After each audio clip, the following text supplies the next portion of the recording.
ഞാൻ നിങ്ങളെ 2 ഫ്രൂട്ടാണ് പരിചയപ്പെടുത്തുന്നത്. ഒന്ന് ബനാന പാഷൻ ഫ്രൂട്ടും ഒന്ന് കിവി ഫ്രൂട്ട്. കിവി ഫ്രൂട്ടിൻ്റെ പിങ്ക് കളറാണ് ഇൻസൈഡിൽ. അപ്പോൾ ഇത് രണ്ടും ഞാൻ ആദ്യമായിട്ട് കഴിക്കുന്നതാണ്. ഇത് രണ്ടും എൻ്റെ ഒരു കൂട്ടുകാർ തന്നതാണ്. അപ്പോൾ ഞാൻ നിങ്ങളോട് കൂടി ഷെയർ ചെയ്യാമെന്ന് ഓർത്തുകൊണ്ടാണ് ഇപ്പോൾ ഇത് ഓപ്പൺ ചെയ്യുന്നത്. നമുക്കിത് ഓപ്പൺ ചെയ്ത് നോക്കാം, മുറിച്ച് നോക്കാം. ഇതാണ് ബനാന പാഷൻ ഫ്രൂട്ട്.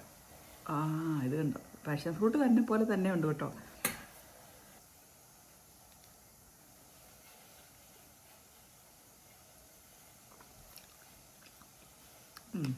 ചെറിയ പുളിയുണ്ട്. എന്നാൽ എനിക്ക് തോന്നുന്നത് നമ്മുടെ സാധാരണ പാഷൻ ഫ്രൂട്ടിൻ്റെ അത്രയും പുളി ഇല്ലെന്ന് എനിക്ക് തോന്നുന്നു കേട്ടോ. ഇത് നന്നായിട്ട് പഴുത്തിട്ടാണോന്നും അറിയത്തില്ല. എനിക്ക് 4 എണ്ണം കിട്ടിയിട്ടുള്ളൂ. ഇത് ബാക്കിയുള്ളവർക്ക് ഷെയർ ചെയ്യാം. പക്ഷേ ഇതിൻ്റെ ഈ ഭാഗം ഞാൻ കുരു നടാൻ വേണ്ടി വെച്ചേക്കാമെന്ന് ഓർത്തെ. കുറച്ചെണ്ണം നട്ടെങ്കിലും ഉണ്ടാവുമോ ഇല്ലയോ നമുക്കറിയാമല്ലോ.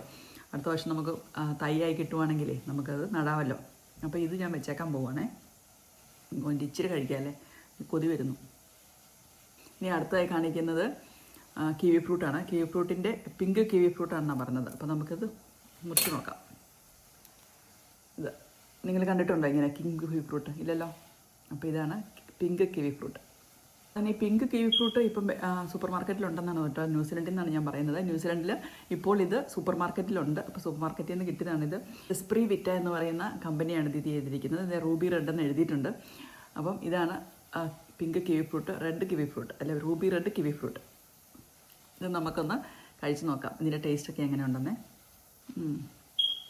ഇത് കുറച്ചും കൂടെ മധുരമുണ്ട് കേട്ടോ. നല്ല മധുരമുണ്ട്. മറ്റേ കിവി ഫ്രൂട്ടിനേക്കാളും സാധാരണ കിവി ഫ്രൂട്ടിനേക്കാളും കുറച്ചും കൂടെ മധുരമുണ്ട് ഇതിന്.